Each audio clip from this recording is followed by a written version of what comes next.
Hey guys, Kevin here. Today Amazon announced the release of a new Kindle that's coming out on the 27th of April 2016. It's called the Kindle Oasis. Now if you log into your local Amazon, amazon.com or .co.uk, wherever you are, you'll see it linked on the home page and you'll see it under the main menu as well. Now it looks like a really cool device, very sexy. It's a really thin device. I think it's only 34mm for the Wi-Fi version at its thinnest. But the reason I say at its thinnest is because the device is thin like that, and at the end it's got a kind of wedge. Now the idea is that you can hold it like this, and it's more useful if you're reading. It's something to hold on to. It kind of reminds me of the Lenovo Yoga tablet that had the big battery down the side. So it's 20% lighter and 30% thinner on average. The thing that's kind of, I guess it's going to annoy some people, is that because they've made this device so small, the battery life is a little bit reduced. And I say a little bit, it's been reduced quite a lot. The Voyage had, I think it was 6 weeks battery life on average. This has about 2 weeks. But what they've done is, when you buy the Oasis, they give you a leather case, and the leather case has got a battery in it. So when you're using your Kindle, you put it into your leather case, and it'll give it like another 7 or 8 weeks charge in total, I think it does. So the idea is, I think the idea they're trying to kind of push on people is that if you do read it naked, then you'll get your 2 weeks. But then if you keep it stored in the leather case, you'll get up to an extra 7 weeks from the battery in that case. It's a good idea, I think. I think it's a good compromise, because I mean the actual device is thinner, but you're getting a storage device that helps charge it up. So I think it's a good compromise. I realise there will be some people who would have preferred a device that was a little bit thicker and just had a bigger battery, but they can't please everyone. They say that it's got the 6-inch display screen, and it's still 300 ppi display. Now if you go down and compare the main Kindle readers, at the top of the website you can see there's 5 different Kindles. They've got one for kids, but if you compare the main ones now, there's not much between the Paperwhite and the Voyage and the Kindle Oasis when you actually look at the specs. They've all got 300 ppi, they've all got a 6-inch screen, they've all got a glare flare screen. What they've been doing is, Amazon have been releasing a new Kindle every year or so, and it's been getting a little bit thinner and a little bit lighter. The Wi-Fi version of the Paperwhite was 205 grams, the Voyage was 180, and this one is only 131, so it's quite a big difference, and I'm sure that people who read on a regular basis will notice the difference if they buy it. Now, I'm not sure if you can see the price listed here, but this is the biggest thing about this Kindle Oasis, and it's quite a big shock. It's quite a big surprise to a lot of people. The Kindle Oasis is retailing in the UK at £269.99.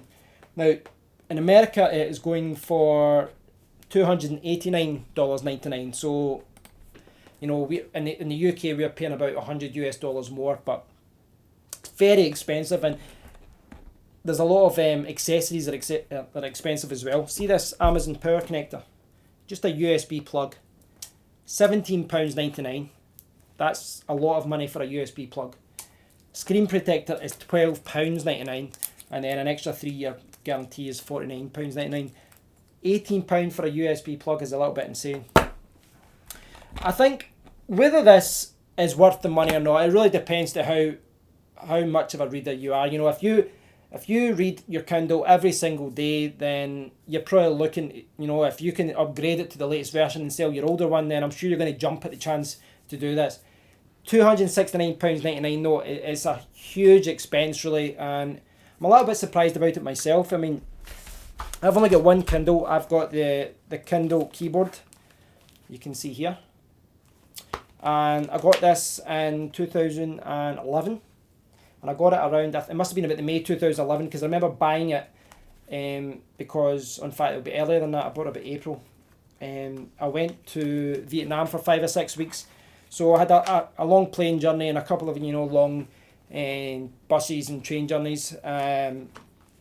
So I picked this up the week before I left, and I put lots of books on it. I downloaded a lot of books, and yeah, it was a great purchase. I used it for years.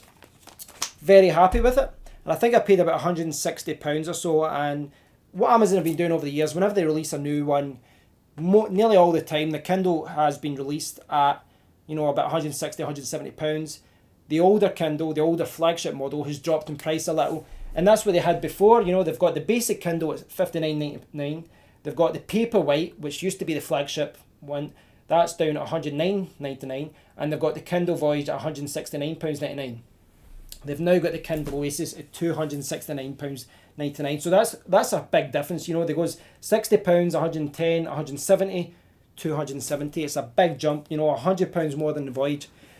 Whether you think that, you know, those extra features are worth paying an extra £100, I'm not sure. I mean, I think this is quite a prestigious device. It's quite a luxurious device, and I think they're kind of going down the Apple route of, you know, segregating the, you know, just the way that Apple did with the iPads and the iPhones and stuff, where they have like a model aimed towards the kind of, you know, those who just need something functional, and then they've got people who are always want the best and the newest features.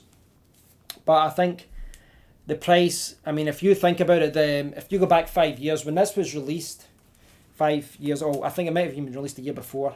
That's about 5-6 years old, you know, when it was first released. And at the time, I think tablets were out at the time. Yeah, I think they were out. Still quite new tablets though, and what I do remember though at the time is tablets were expensive. I bought my first iPad. It was the iPad 3 in 2012, I think, or 2013. 2012, I think. And it was about £400 odd, £450, and I paid £100 less than I did in the UK. I got it in South America. And the cheapest Android tablets at the time were still about, you know, for Samsung ones and that, they were still about £250 to £300 to £400. A lot of money. But things have moved forward. You know, I picked up this Lenovo tablet last year, about 9 months ago, for about £80. And I picked up the Fire tablet from my parents for £35. That's about $50 US. You know, it's a basic tablet, but it does everything you need. You know, if you're just doing light browsing, some light games, and, you know, playing YouTube videos and that, it does everything you need. It's the same with that. I don't see myself upgrading that for a long time, because it does everything that I need it to do, and I find it quick. Now, obviously, I shouldn't be comparing these. You know, a Kindle, you know, an ebook reader is very different to a tablet. But the tablet and smartphones and, you know, and even desktop computers, you can download the Amazon Kindle app and you can read books. Now, reading books on a Kindle is always a much better experience than reading it on a tablet. But the fact is, compared to 5 years ago, you know, the market's changed. 5 or 6 years ago, no one really had a tablet. But people who wanted to buy books would buy one of these. Fast forward today, just about everyone has a tablet. You know, most people have an iPad, or they've got an older tablet. They've got a tablet lying about the house, or they've got a large phone and they can read books through that, which obviously isn't good, but it's kind of telling that the market has changed, but they're pricing this at that price. I think it's quite a bold move, I think. And if you think about that, if you bear in mind that most people have tablets, and most people will just find it easier to just read their books on an Amazon Kindle app on their tablet, then it's clear that they're marketing the Oasis to a very small percentage of readers, a very small percentage of the market who are avid readers, who always want the best. And by all sounds of it, this looks like a great device. It's thinner, you know. I like, as I say, I like what they've done with the battery. They've made the device smaller, but, you know, they've added the leather case. You know, it's got a better screen. It's got, you know, extra functionality in the actual Kindle as far as software and things like that. So there is a market for this.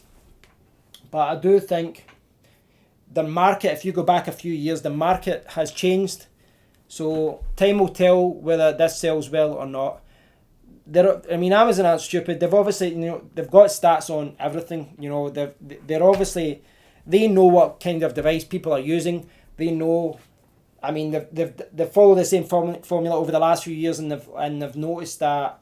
I'm sure they've noticed that the same people are upgrading every year, and you've got people like myself who are still happy with a device that's 6. You know, this is probably 6 years old, as far as the technology goes, and they probably know that there's a market for people who are always going to upgrade and are always going to sell their old device and buy the newer version. But still, £270 for a Kindle seems a lot of money. And I don't know, you know, if I was buying a Kindle now, I'd probably lean towards just getting the Paperwhite, £110. I don't know if I could justify paying the extra money for the Oasis. I don't read books as much as I'd like to, and I know that's something a lot of people say, but I used to love reading books. Used to read books all the time, you know. But I do a lot of writing, and at the end of the day, you know, been writing for 8-10 hours, you don't want to be sitting reading.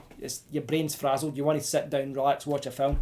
But I do think that Kindles are great. I think they're great devices, and if you're an avid reader, I think you should definitely check it out. Check out, and you can decide for yourself whether you think the Kindle Oasis is worth it. You know, if I had an opportunity to read more, if I was going on holiday, I'd maybe be a little bit, I'd be tempted to maybe go for it.